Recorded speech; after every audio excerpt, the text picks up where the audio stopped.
माध्यमातून हे सांगून दिलंय की या मतदारसंघामध्ये कोणी किती जरी उड्या मारल्या तरी साईबाबांच्या आशीर्वादाने, जनतेच्या प्रेमाने, जनतेच्या आशीर्वादाने इथले आमदार माननीय नामदार राधाकृष्ण विखे पाटील साहेबच राहणार।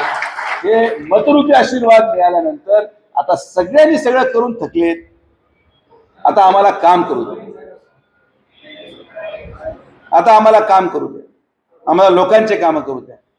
आणि मी बाकीच्या आमच्या हितचिंतकांना विनंती करेल, शहरामधल्या शिर्डीच्या थोडं संयमाने, आता सगळं संपलंय, तुम्ही सगळे प्रयत्न करून झाले, तुम्ही सगळ्या गद्दाऱ्या करून झाल्या, तुम्ही सगळीकडे बोटं लावून झाले, कोण उभं घेऊन छत्रीला उभं होतं, त्याला कोणी कोणाकडे पाठवलं, हे सगळं हिस्ट्री मी काढून झाली। आता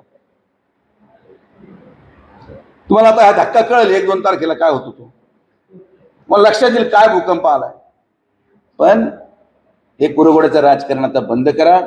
शिर्डीच्या विकासासाठी काँग्रेस असेल, शिवसेना उद्धव ठाकरे गट असेल, राष्ट्रवादी काँग्रेस शरद पवार गट असेल, शिर्डीच्या विकासासाठी आपण सगळ्यांना बरोबर घ्यायला तयार आहोत।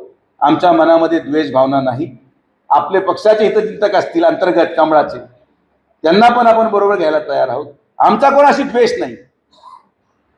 शिर्डीच्या विकासासाठी एक व्हा, आपले मुलं बाळ इथं उभणार। समोरचा माणूस चाकू मारताना उद्या हा विचार करणार नाही का हा भाजपचा गोंदकर आहे का सेनेचा गोंदकर। समोरचा माणूस उद्या चाकू चालला करताना हा विचार करणार नाही का शरद पवार राष्ट्रवादी गटाचा कोते का कमळाचा कोते, तरी चाकू मारलाच आहे। या गुन्हेगारांविरोधात एकमूठ सर्व पक्षीय लोकांनी करावी। आणि मी तुम्हाला आवर्जून सांगतो, परवा मी कुठेतरी व्हिडिओ पाहिला, काहीतरी कोणीतरी आरोपी सुटला आणि इथं काहीतरी गाडीमध्ये तमाशा आणि काय झालं। फक्त 2 दिवस द्या, 2 दिवस द्या, या सगळ्यांना पूर्ण यांची वरातच शिर्डीमध्ये कपडे काढून काढतो असं जे विकास शब्द हा तमाशा। आणि शिर्डीला आव्हान आहे, कार्यकर्ता कोणाचाही असो, पण जर गुंडागर्दीच्या आणि गुन्हेगार लोकांच्या बरोबर तुम्ही दिसलात तर मीडियाच्या माध्यमातून तुम्हाला सांगतो की आता टॉलरन्स लेवल नाही।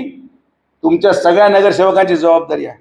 जेवढे गुन्हेगार काही कार्यकर्ते कोणाचे असतील ते लांब करा, सुधारायला सांगा, नाही तर डायरेक्ट शिर्डीची हद्दपार करणारे लोक मी आता। तर हे काम आपण सुरू करतोय। हा तमाशा शिर्डीमध्ये स्वीकारला जाणार नाही, कोणी असो। मतदानासाठी लाचारी पत्करणं आम्ही सोडलंय। शिर्डी सुरक्षित राहील, आमच्या महिला सुरक्षित राहतील, मुली सुरक्षित राहतील। जो शब्द विधानसभेला दिलाय, जो शब्द नगरपंचायतीला दिलाय, तो शब्द शेवटच्या श्वासापर्यंत मी जोपर्यंत आहे तोपर्यंत पूर्ण करणार।